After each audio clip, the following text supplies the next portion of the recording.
It is a great honor to have you on this session of the healthcare technologies. Today, we are very honored to have a representative from the Sanofi company, Dr. Haring, who is the Global Head of Clinical Digital and Data Innovation. Without further ado, we're eager to listen to your talk. Welcome.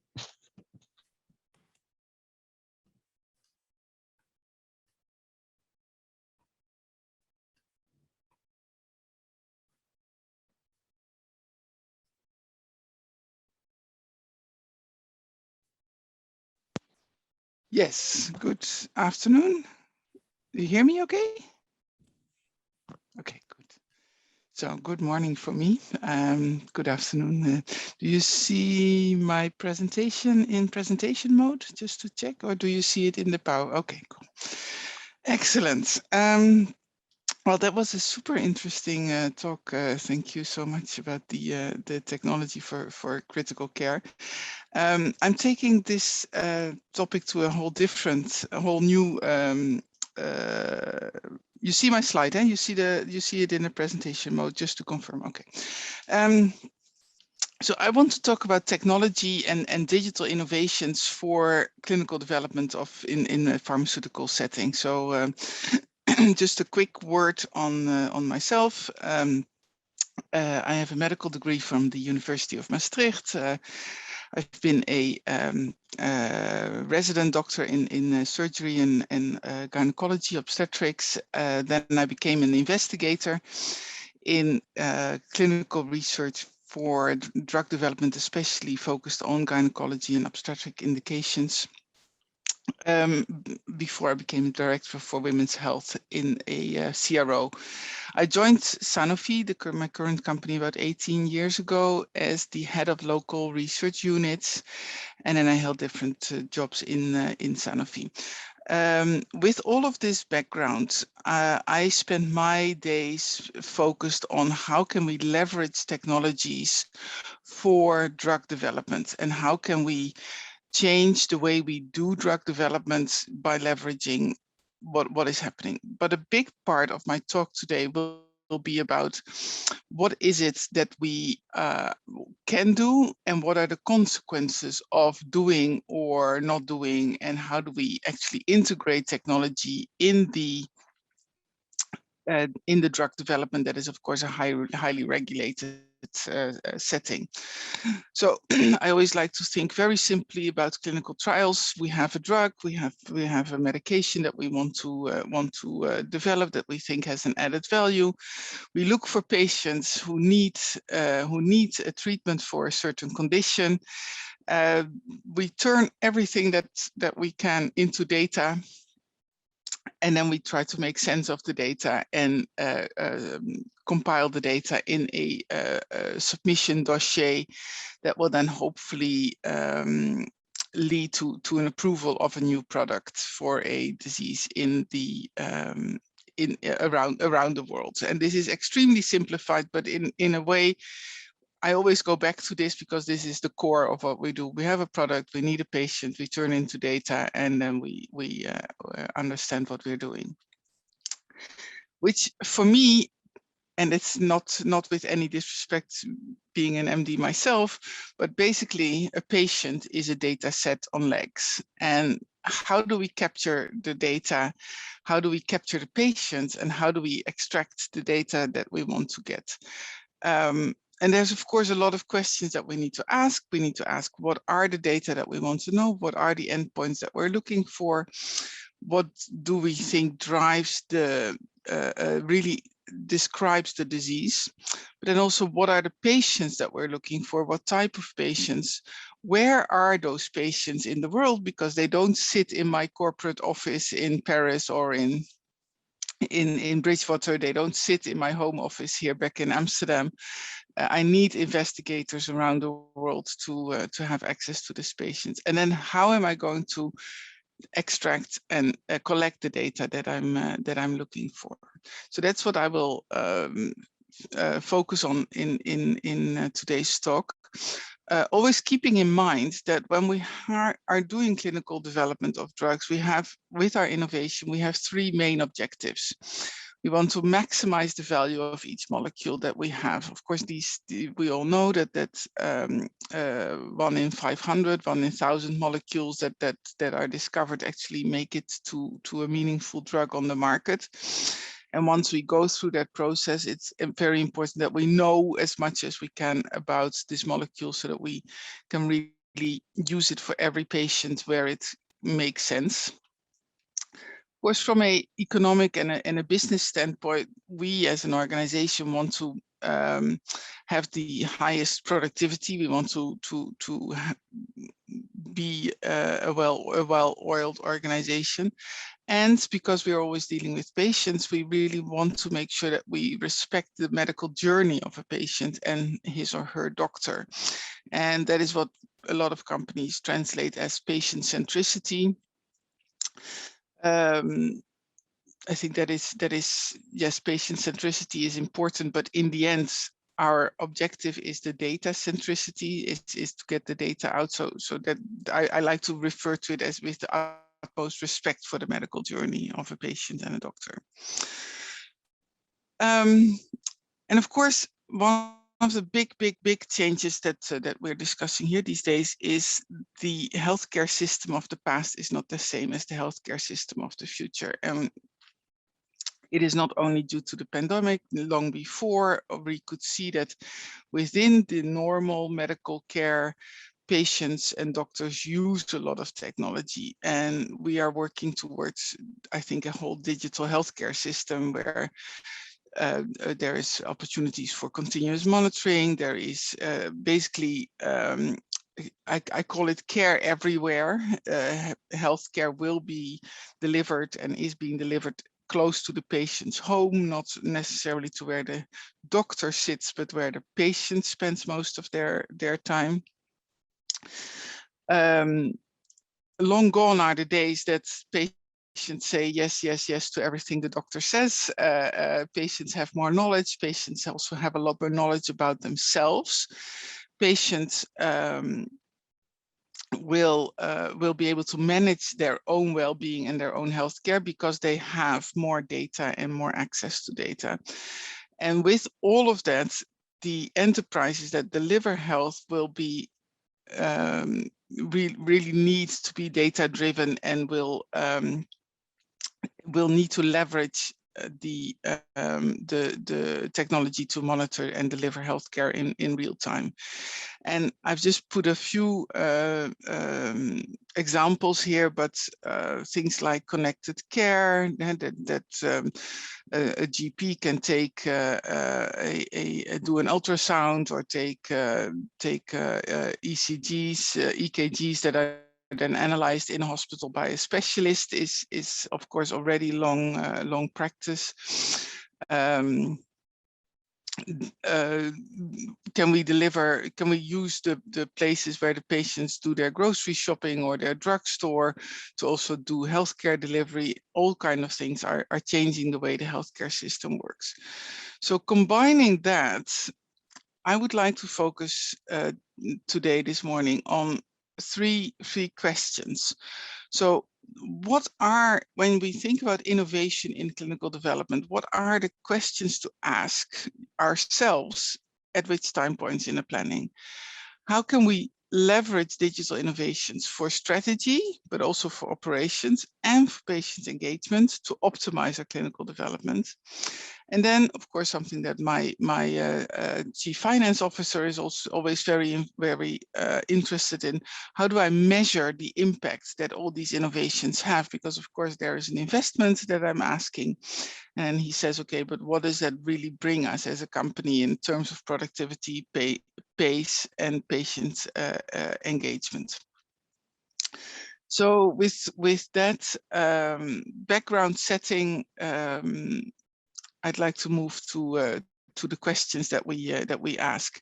And for those of you, we see here basically the timeline and the different activities that we have when we do a clinical trial. We set up the clinical development, the strategy of the drug development, and we then execute in clinical operations. If you think about asset value maximization, it is usually very important the planning and the strategic development, whereas productivity is more influenced by the way we operate. And I'm just going to flick through, and I don't expect everybody to read all the questions, but there are so many questions that we need to be asking ourselves when we make those strategies. What matters for patients with the disease that I'm looking at? What is the standard of care? Can I take the protocol out of the clinic setting, and what can I do outside and what can I not do outside? Where do my patients actually have their healthcare journey, and can my patients find my trial and my investigator? Can we make it easy for patients to be a participant instead of being bringing a burden to their life? Can we use technology and can we optimize the way we deliver the drugs to the patients, or do we have to go through the hospital pharmacy all the time? Another question, is my particular study really on the critical path of the entire dossier building? Do I need to expedite my report writing as much as possible, or are there other priorities that I can focus on? And the main questions that we in Sanofi ask ourselves is, what matters to the patients with this health challenge? That's always the first question, because yes, you can have a diagnosis. You can have a diagnosis of, I don't know, rheumatoid arthritis, but in the end, it is not the blood value of inflammatory activity that matters to the patient. What matters to the patient is the pain in the joints, and what matters to the patient is the distance that they can walk, or what matters to the patient is the fatigue and the stiffness in the morning. Then the next question is, can I actually measure what matters? Of course, it's easy to measure the inflammation markers in the blood. We know how to do that, but can we actually measure what matters to those patients? Can I, in my drug development, integrate other solutions that will actually enhance the use of my product? Can I, and an example here, for example, in respiratory diseases, are there devices that I can develop with my molecule that will allow the patients to inhale the product, or to make it easy to use the product? And can that combination of integrating a molecule with the care or a molecule with a device actually enhance the value of my product? A very important question is, which are the protocol assessments that are really location dependent, or are there many things that we basically could do anywhere? You don't need a big fancy hospital with an ICU and an emergency care unit to do a blood sample. You can do blood samples in many locations. And when I look at all these data that I collect, when can I take my next decisions, and how can I get a very fast or as fast as possible, as early as possible, insight in the effect of my product on the disease, so that I can decide whether to continue investment or whether to speed up the development cycle. And with that, and all these questions can be answered, and I'm just focusing on a few. These are all places where we can leverage technology to help us. One of the things that I always try to keep in mind, and this is especially as I also challenge people in the way they answer these questions, is that we are really moving and changing the paradigm of collaboration in clinical trials. Traditionally, we had a very transactional way. We had a site that is that is basically the threshold. That is the doctor. The doctor has the relationship with the patient. The doctor has also the relationship with the sponsor. The sponsor cannot connect with the patients at all. They are always dependent on the investigator, both to identify the patient, but also to collect the data from the patient. And you can see that the site in the middle of everything is the bottleneck. because the site is also usually a doctor for whom doing clinical studies is not their most important activity of the day. Their most important activity of the day is caring for patients. And most investigators do clinical trials on the side as an extra with a separate team. And of course, we as sponsors, we always think that we are the most important activity of the day. We want our questions answered immediately. We want our data transferred immediately. We want to know what's happening. We have our timelines to meet. But the reality is that this site has other things to do. The same goes for the patient. Patient comes to a doctor not to be enrolled in a clinical trial. They come to the doctor to seek treatment for their condition. And now we're asking this doctor to change their role towards their patients. But this was yesterday, and very transactional with the site in the middle. What we see moving forward is that the site is still in the middle. That will never change because the doctor is the one who is responsible for the care for the patient. But the sponsor is also building a relationship with the patient. We can send our supplies directly to the patients. We don't need to go through the hospital pharmacy.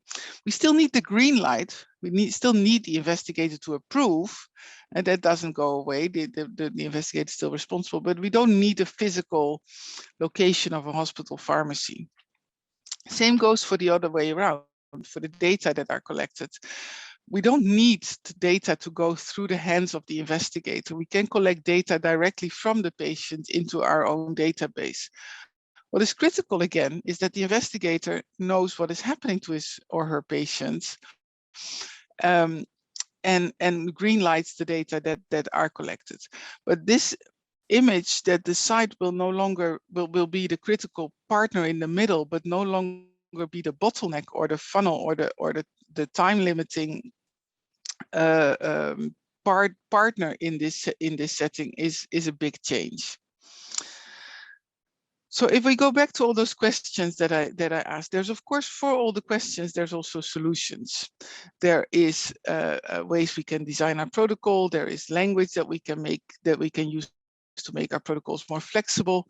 There are digital biomarkers and technology that we can use to measure the outcome. We can use real world data to identify where the patients are. We can actually do online electronic health record review to identify patients.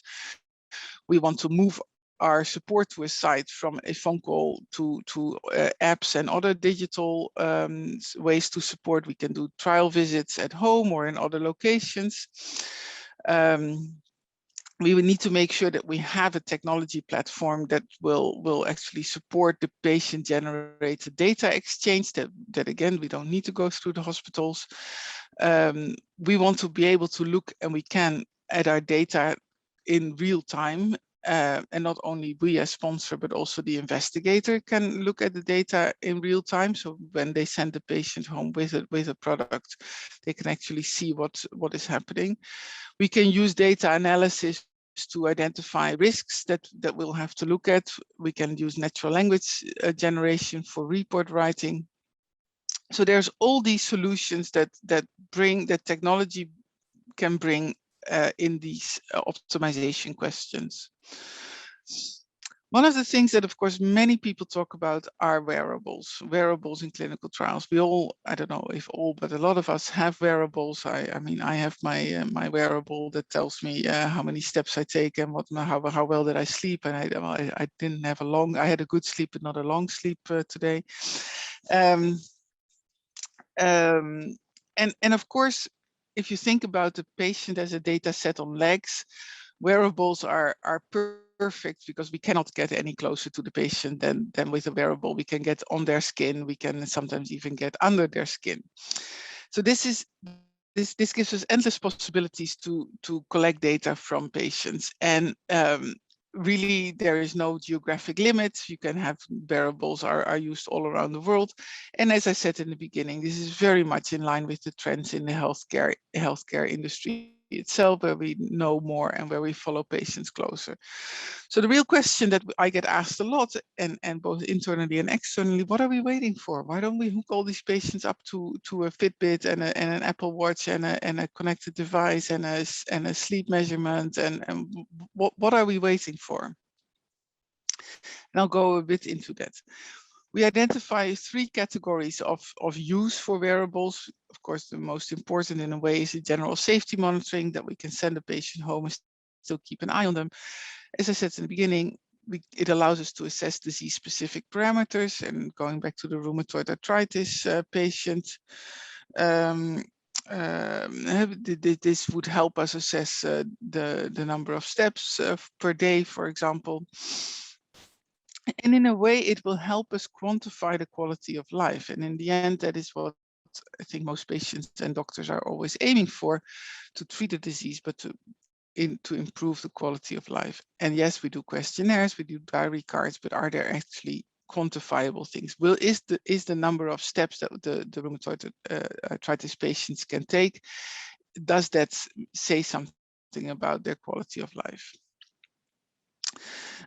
So if we talk about safety monitoring from home, and this is what we then regard as non-disease agnostic, non-specific. Of course, yes, it will reduce the patient time in a clinical setting. It will reduce the burden of participation, and with that, it will also reduce the cost of a clinical trial. However, we have to be absolutely sure that we don't collect the data just from the patient to the sponsor, but that the investigator who's responsible for the medical care of a patient is in the middle and has the oversight and can take the actions that are needed. We need to also secure that it's patient that we have a compliant patient, because we can send the patient home, but if the patient doesn't use the device or the wearable or whatever we give them, we are no further. And we also have to know that we really measure what we want to know about the person that we want to follow. And this may sound easy, but it's very easy to give your device to somebody else in your household and suddenly have a very strange readout of heart rate, for example. Moving to disease-specific assessments. Of course, yes, that's again great. We can increase the number of data points that we want to know to monitor the disease state. We may want to know, we can say exactly not only week by week or month by month, but we could do day by day or hour by hour what the patient is responding. Not a very attractive point is that we can assess the disease in a real life setting. So instead of in a 20-minute visit in a doctor's hospital, with the well-known white coat effect very present, we can measure the blood pressure throughout the day and not have those artifacts. Overall, it will allow us a more objective and central interpretation of the disease state. Just like you do for imaging already in pharma or in any clinical studies, images are usually assessed by a centralized reading panel. You could do the same for disease measurements like this. You could say we collect all these data and we centralize the review. What is critical for me here is again the role of the investigator, because the investigator is the key to the long-term health journey of a patient, and we do not want to disrupt that. We also need to make sure that we make sense of the data that we've never collected before. We've never known, or we've never been able to know so much about our patients, and do we actually understand what we are measuring? And of course, for us as a pharma company, extremely important, if we use these data to build a dossier for approval or for reimbursement, we need to make sure that the regulators and insurance know what we're talking about, and that we are in a common agreement about the relevance of these data. Last category, as I said, impact on daily life. I think there's a huge potential here. It's absolutely great that we can quantify the impact of a disease and a treatment on the daily life. But again, same considerations. We need to carefully define what we measure and what matters, and are we really measuring what matters. We also need to understand that what matters may not be the same for every patient. Again, some patients may be more bothered by the pain and the in their feet, while other patients with arthritis may be bothered much more by the morning stiffness or the fatigue, really dependent on what your day looks like and what your life looks like. And also we can stick all these variables on patients, but we also have to respect that we are going into the private life of patients. We are going into the homes where we may be measuring things or looking at things that people do not want to share. But overall, there is a huge potential. Then, as I said, how do we measure the impact? What we do in our company is we have a lot of metrics set up to measure if the investments that we're making are actually having an impact on the productivity, on the number of patients per trial, for example. It's one of the very first things we can impact. If we collect more data, can we reduce the number of patients? Can we make that a faster and less costly exercise? Can we speed up the time? Can we bring more patients per site? Can we reduce the number of missed visits and missed data? Can we improve the data quality? Can we improve the time to database logs? Can we decrease dropout rates for patients? And in the end, of course, overall product development timeline or time to a next critical decision. And we follow all of these metrics in my company very closely because we don't want to be innovating for the sake of innovating. We want to be innovating with a clear objective, as you see at the bottom of the slide. Interestingly enough, we also see that all of these three objectives are very interdependent. If we maximize the value of the molecule, of course, we enhance the productivity of the organization. If we get more results from our inputs, that helps the organization. On the other hand, also, of course, if we become faster and more efficient in the way we do our development, we get a better return on the investments. It's also true that the more we put the patient and the investigator at the center of everything we do, the less disruptive we are, the more we follow patients' journey, the easier our work becomes. And the more we put what really matters again to the patients in the center of our development journey, the more value we create for our molecule. So I hope that this high-level bird-eye view gave you some idea of opportunities, needs, challenges, and impacts of applying digital innovation and technology developments in clinical drug development. Thank you.